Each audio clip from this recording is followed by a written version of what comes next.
Startup करना बहुत fashionable है, बहुत कूल है, शायद बहुत आसान भी है, क्योंकि शार्क टैंक इंडिया ने पूरे भारत को स्टार्टअप करना सिखा दिया है।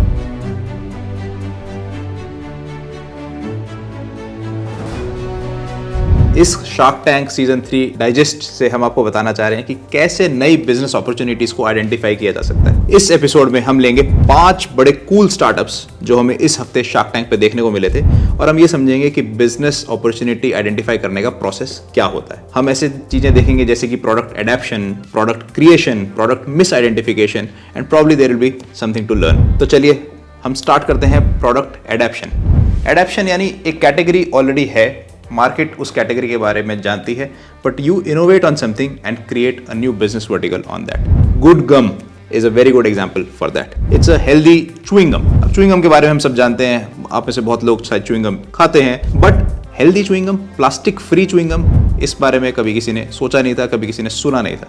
बट जिस तरह से मार्केट में हेल्थ कॉन्शियसनेस बढ़ रही है, एनवायरमेंटल कॉन्शियसनेस बढ़ रही है, तो healthy and plastic free chewing gum बनाना एक बड़ा इंटरेस्टिंग आइडिया है। So they have adapted on an existing product of chewing gum and created a new business opportunity. Now let's look at a second very interesting example of Mintree.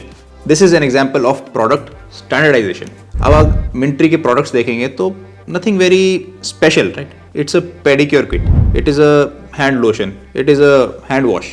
इस तरह की चीजें market में हर जगह available है, but what they are doing is standardization. So what has Mintree done? Basically उन्होंने salons के pedicure experience को स्टैंडर्डाइज और एनहेंस करने का ट्राई किया. So what they're promising is that if you take a pedicure with us rather than with someone else, you will get a better experience, and that experience will be standardized every time you go to a saloon, whichever saloon you go to. This kind of standardization is what consumers ask. Whether you're looking for your coffee, whether you're looking for your hotel, whether you're looking for a pen, whatever you are buying, you are looking for some kind of a standardization of quality. एक business बनाने का तीसरा तरीका है product expansion, और ये हम कई जगह देखते हैं. हमारा एग्जिस्टिंग कोई बिजनेस है, हमारी फैमिली का, हमारे फ्रेंड्स का, हम उससे जुड़ता हुआ कुछ और क्रिएट करते हैं, and that is how we create a new business. Raja Rani coaching is a perfect example of this kind of a business. उनका एक टेलरिंग का बिजनेस है. वो आ रहे हैं लोग के पास, कपड़े बना रहे हैं, बेच रहे हैं. देन दे रियलाइज कि इसको अगर हमें स्केल करना है तो हमें और ज्यादा ट्रेंड टेलर्स चाहिए. How do they find trained tailors? They created their own coaching center. An amazing business from a small place in Gujarat, and the way they've expanded and created a highly profitable company. इसमें हमें पता लगता है कि product expansion के लिए ना कि हमारे अपने बिजनेस की अंडरस्टैंडिंग, बट उसकी जो बिल्कुल टेक्निकल डिटेल्स हैं जिससे हमें दूसरे को ट्रेन करना है, उसकी अंडरस्टैंडिंग भी चाहिए, and then you can really scale that business to any level. They got a deal but they refused because they were very confident of the way they want to run their business, and they didn't want to dilute beyond a point. और especially अगर आप एक family business हैं, आपके parents की कोई factory है, कोई शॉप है, कोई ट्रेडिंग बिजनेस है, इंपोर्ट एक्सपोर्ट है, सर्विस बिजनेस है, then you are sitting on a massive opportunity to create new business by product expansion. The fourth kind of business opportunity is product creation, and this is my favorite. Assume there is nothing existing in a particular market. People are not aware. उस तरह के market में जब आप कोई solution provide करते हो तो उसको कहते हैं प्रोडक्ट क्रिएशन या category creation. Decode Age and Walk are two very interesting examples that came on Shark Tank this week.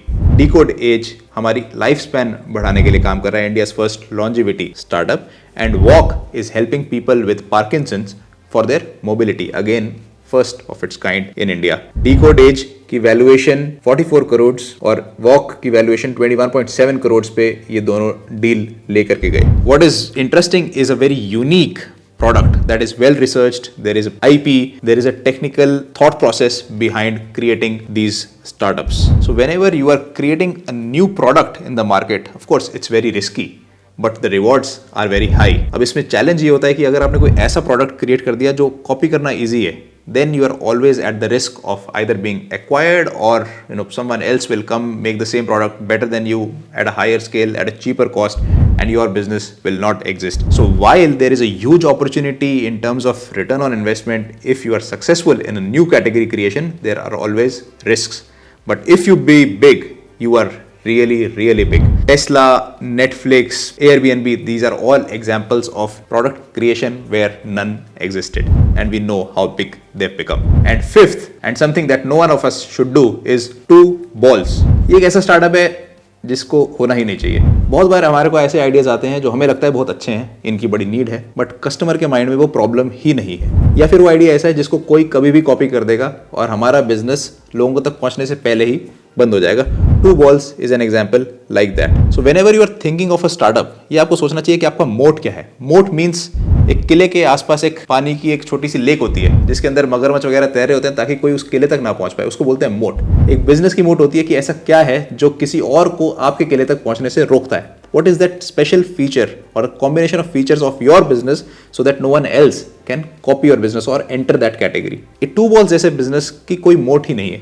आज कोई भी बड़ा अंडरवेयर ब्रांड फटाफट से टू बॉल्स जैसे बिजनेस को कॉपी कर सकता है, बट वो करेगा नहीं। क्यों? क्योंकि वो मार्केट की प्रॉब्लम ही नहीं है। तो पहले तो आपको ये सोचना है कि क्या आपके बिजनेस की कोई मार्केट प्रॉब्लम है जो वो सॉल्व कर रहा है, और अगर है तो आपके बिजनेस का मोट क्या है। अगर ये दोनों ही चीजें आपके पास नहीं है तो it is better that you do something else rather than doing that business. So this is an example of product misidentification. तो आज का टेक अवे ये है कि there are 5 ways to look at where your business lies in terms of a new business opportunity.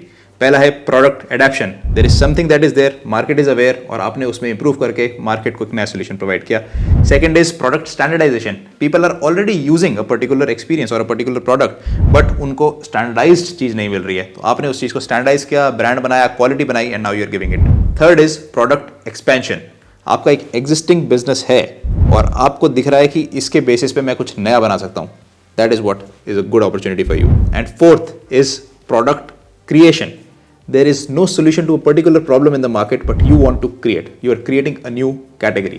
And fifth is product misidentification. ये हमें कभी नहीं करना। अगर आपके माइंड में कोई बिजनेस आइडिया है, चेक कि इन 5 कैटेगरी में से आपका बिजनेस आइडिया कहां फॉल करता है। I hope it falls in the first 4 and not the 5th। आज का होमवर्क आपके लिए है। इमेजिन आपका कोई एग्जिस्टिंग बिजनेस है, फैमिली बिजनेस है, कोई फ्रेंड्स का बिजनेस है, कोई रिलेटिव्स का बिजनेस है। You have an idea to expand, product expansion, just like Raja Rani coaching, and someone is ready to give you 5 crores on that expansion. How will you expand? What are those ideas? Give your ideas in the comments. We'll be selecting the best idea for a one-to-one mentorship with seasoned investors who have invested in deep tech companies including space and defense in India. And the idea will be eligible for the Makers Fund of 40 crore rupees. To continue your learning in business और Shark Tank की हर pitch में से कुछ सीखने के लिए subscribe करिए Makers channel को, and I hope that you also build a big business one day.